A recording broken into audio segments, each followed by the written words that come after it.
Hello everyone, आज के इस एडू आनंद क्लास में आप लोगों का बहुत बहुत स्वागत। आज हम लोग सीखेंगे जॉइनिंग ऑफ सेंटेंस, लेकिन जॉइनिंग इनटू कॉम्प्लेक्स सेंटेंस सीखेंगे। पिछले क्लास में हमने सीखा था जॉइनिंग इनटू कंपाउंड सेंटेंस, तो आज है कॉम्प्लेक्स सेंटेंस में जॉइनिंग करना। तो जब हम कॉम्प्लेक्स सेंटेंस में जॉइनिंग करते हैं तो सबसे पहले हमें जानना पड़ता है कॉम्प्लेक्स सेंटेंस होता क्या है ना।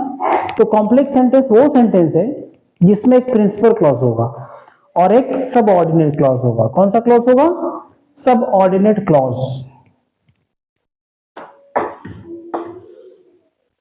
कॉम्प्लेक्स सेंटेंस का मतलब एक होगा प्रिंसिपल क्लॉज और एक होगा सब ऑर्डिनेट क्लॉज।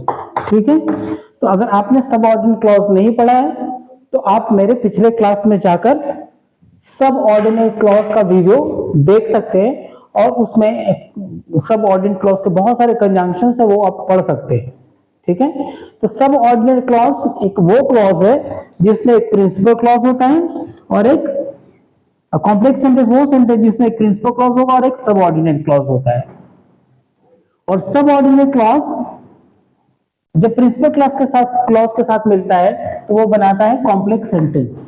ठीक है, लेकिन जो सब ऑर्डिनेट क्लॉज है वो तीन प्रकार का है। एक है नाउन क्लॉज, एक है एडजेक्टिव क्लॉज और एक लास्ट वन है एडवर्ब क्लॉज। अर्थात इसका मतलब ये हुआ जब आप प्रिंसिपल क्लॉज के साथ नाउन क्लॉज भी ऐड करते हैं तो भी वो कॉम्प्लेक्स सेंटेंस बन जाता है, और प्रिंसिपल क्लॉज के साथ जब आप एडजेक्टिव क्लॉज जोड़ते हैं तो भी वो कॉम्प्लेक्स सेंटेंस बन जाता है, और प्रिंसिपल क्लॉज के साथ जब आप एडवर्ब क्लॉज जोड़ते हैं तो भी वो कॉम्प्लेक्स सेंटेंस बन जाता है। ठीक है, तो अभी हमने सीखना है कॉम्प्लेक्स सेंटेंस में जॉइनिंग, लेकिन नाउन क्लॉज को यूज करके। तो जब आप नाउन क्लॉज को यूज करेंगे तो नाउन क्लॉज का कंजंक्शंस आपको आना चाहिए। तो ये सारे नाउन क्लॉज के कंजंक्शंस है। हु मतलब कौन, वेयर मतलब कहां, विच मतलब कौन, वाई मतलब क्यों, whom किसको, whose किसका, when मतलब कब, how that मतलब कि, और एक है how, how how मतलब कैसे, कैसे। ये सारे कंजंक्शंस नाउन क्लॉज बनाते हैं। तो नाउन क्लॉज का कंजंक्शन का मतलब ही हमेशा किससे निकलेगा? क से निकलता है। किससे निकलता है? क से निकलता है। देखिए सारा कौन, कहां, कौन, क्यों, किसको, किसका, कब, की, कैसे, सारा कंजंक्शन का मतलब क से निकलता है। तो ये सारे कंजंक्शंस जब इसका मतलब क से निकलता है तो वो नाउन क्लॉज में आ जाता है। ठीक है, तो very simple, very good trick to know and identify a noun clause. Noun clause को पहचानने का सबसे अच्छा तरीका है कि वो सारे कंजंक्शंस का मतलब क्या निकलेगा? क से निकलता है।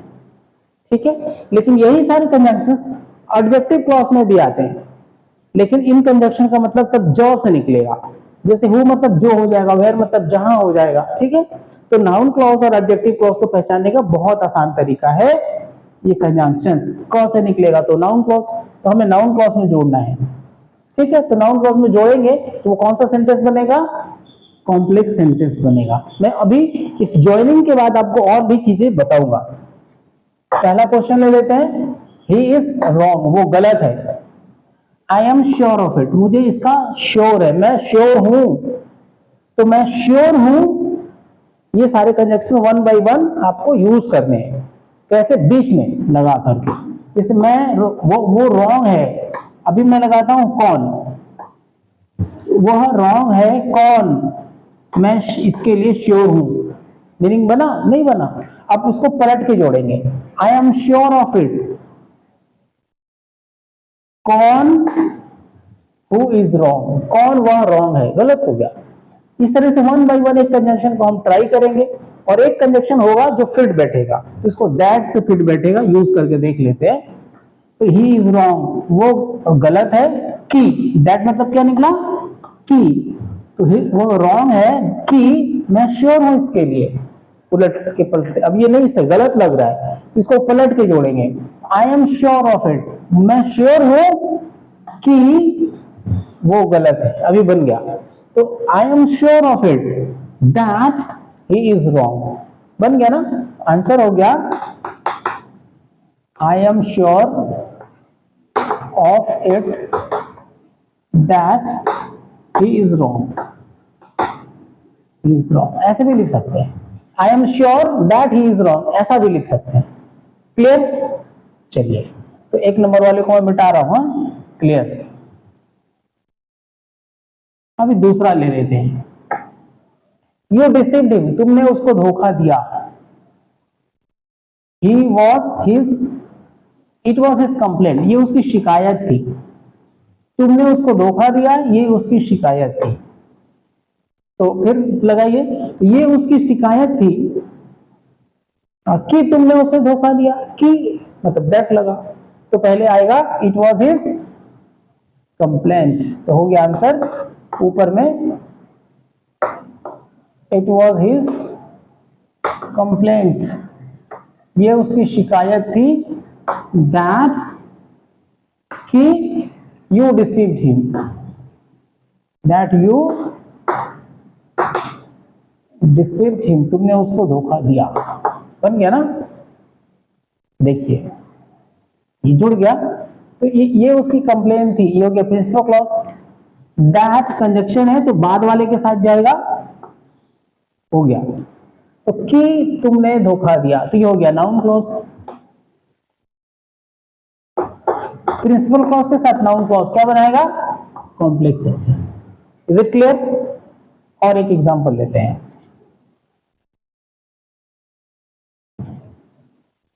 The train will arrive at a certain time, train एक निश्चित समय पर पहुंच जाएगी। The train will arrive at a certain time, train एक निश्चित समय पर पहुंच जाएगी। Do you know the time, कि आपको टाइम का पता है? तो जब टाइम दिया है तो ये कब से लगेगा, व्हेन कंजक्शन आएगा, ये टाइम के लिए यूज होता है। तो द ट्रेन समय पर पहुंच जाएगी, क्या आपको टाइम का पता है? तो क्या आपको पता है कब ट्रेन पहुंचेगी? तो आंसर हो गया do you know when the train will arrive, the train will arrive, कि ट्रेन कब पहुंचेगी। ठीक है, तो डू यू नो ये हो गया प्रिंसिपल क्लॉज, कब ट्रेन पहुंचेगी ये हो गया नाउन क्लॉज। तो प्रिंसिपल क्लॉज के साथ नाउन क्लॉज मिल गया तो क्या बन गया? Complex sentence. ये सर्टेन टाइम वगैरह सब हट जाता है। ठीक है, अभी एक और एग्जांपल लेंगे।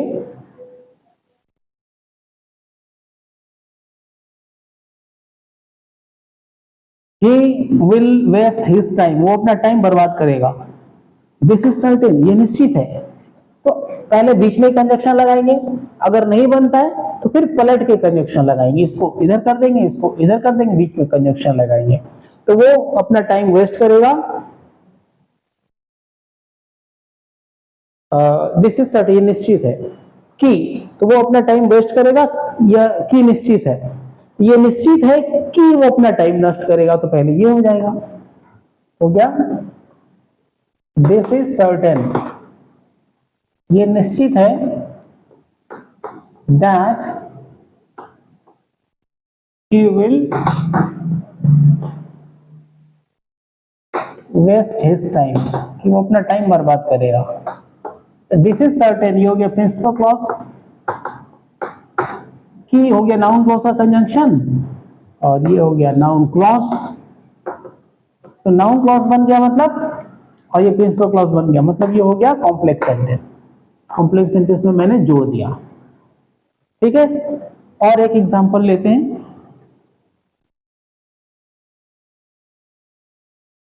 Where have you put my hat, तुमने मेरी टोपी कहां रखी है? टेल मी, मुझको बताओ। तो वेयर कंजक्शन दिख रहा है, कहां ना, तुमने मुझे अपनी मेरी टोपी कहां रखी है मुझको बताओ, टेल मी, तो कंजक्शन दिया हुआ, इसी को कंजक्शन लगा देंगे। तो मुझको बताओ तुमने मेरी टोपी कहां रखी है, तो टेल मी, क्या हो गया? टेल मी, कहां, वेयर।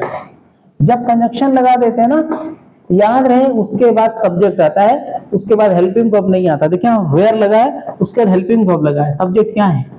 आपने क्या करना पड़ेगा, वेयर के बाद सब्जेक्ट लगाना पड़ेगा, तो वेयर यू हैव पुट क्या हो जाएगा, where you have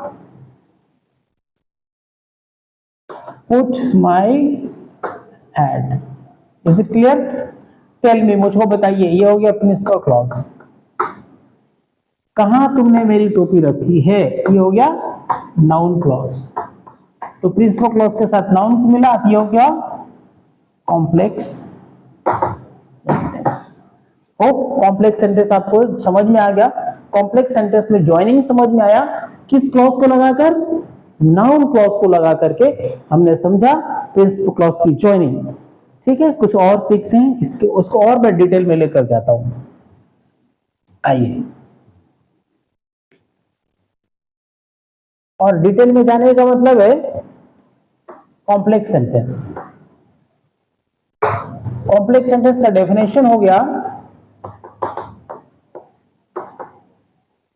a sentence with a principal clause and a subordinate clause is called a complex sentence। उसको क्या कहते हैं, कॉम्प्लेक्स सेंटेंस बोलते हैं। तो कॉम्प्लेक्स सेंटेंस का मतलब हो गया, कॉम्प्लेक्स सेंटेंस का मतलब हो गया प्रिंसिपल क्लॉज रहेगा और एक सबऑर्डिनेट क्लॉज रहता है, तो क्या बन गया कॉम्प्लेक्स सेंटेंस। लेकिन प्रिंसिपल क्लॉज के साथ अगर नाउन क्लॉज भी रहा, तो प्रिंसिपल सबऑर्डिनेट, नाउन क्लॉज कहां से निकला है, सबऑर्डिनेट क्लॉज के साथ, तो नाउन क्लॉज भी रहेगा तो भी कॉम्प्लेक्स सेंटेंस बनाएगा।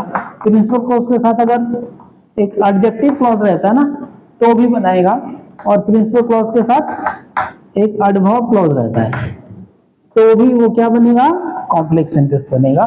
तो आज हमने सीखे ये नाउन क्लॉज को लेकर के, तो नाउन क्लॉज को लेकर ज्वाइनिंग सीख लिया हमने, एडजेक्टिव क्लॉज को लेकर अगर ज्वाइनिंग सीख लिया हमने, एडवर्ब क्लॉज को लेकर अगर ज्वाइनिंग सीख लिया, ये तीनों की ज्वाइनिंग मतलब सबऑर्डिनेट क्लॉज की ज्वाइनिंग। क्योंकि सबऑर्डिनेट क्लॉज को जब हम क्लासिफाई करते हैं तो वो तीन भागों में बट करके आता है, noun clause, adjective clause, adverb clause. तो नाउन क्लॉज भी सबऑर्डिनेट क्लॉज कहलाता है, और एडजेक्टिव क्लॉज भी सबऑर्डिनेट क्लॉज कहलाता है, एडवर्ब क्लॉज भी सबऑर्डिनेट क्लॉज कहलाता है। ये तीनों क्लॉज मिलकर के ही क्या बना देते हैं, सबऑर्डिनेट क्लॉज, और सिंगल सिंगल भी सबऑर्डिनेट क्लॉज बनाते हैं। तो नाउन क्लॉज में ज्वाइनिंग किया मतलब मैंने कॉम्प्लेक्स सेंटेंस बना दिया, क्योंकि नाउन क्लॉज का मतलब ही होता है सबऑर्डिनेट क्लॉज। बात समझ में आई? आज हमने सीखा नाउन क्लॉज का कंजंक्शन और नाउन क्लॉज में ज्वाइनिंग। नाउन क्लॉज में भी ज्वाइनिंग यानी कि कॉम्प्लेक्स सेंटेंस में ज्वाइनिंग, यानी सबऑर्डिनेट क्लॉज में ज्वाइनिंग हो गया। ठीक है, तो नाउन क्लॉज से जोड़ना मतलब नाउन क्लॉज में जोड़ना, नाउन क्लॉज से जोड़ना मतलब सबऑर्डिनेट क्लॉज में जोड़ना, सबऑर्डिनेट क्लॉज में जोड़ना का मतलब कॉम्प्लेक्स सेंटेंस बनाना। तो ये कॉम्प्लेक्स सेंटेंस हमने सीख लिया। अगले क्लास में हम लोग सीखेंगे एडजेक्टिव क्लॉज को लेकर के, by using adjective clause, and joining will be into complex sentence. Complex sentence की ज्वाइनिंग होगी but the conjunction will be different from noun clause. यही सारे कंजंक्शन हो गए लेकिन इसका मतलब अलग निकलेगा। ठीक है, तो मिलते हैं अगले क्लास में, joining into complex sentence using adjective clause, right? Till then keep watching and keep learning. Thank you very much.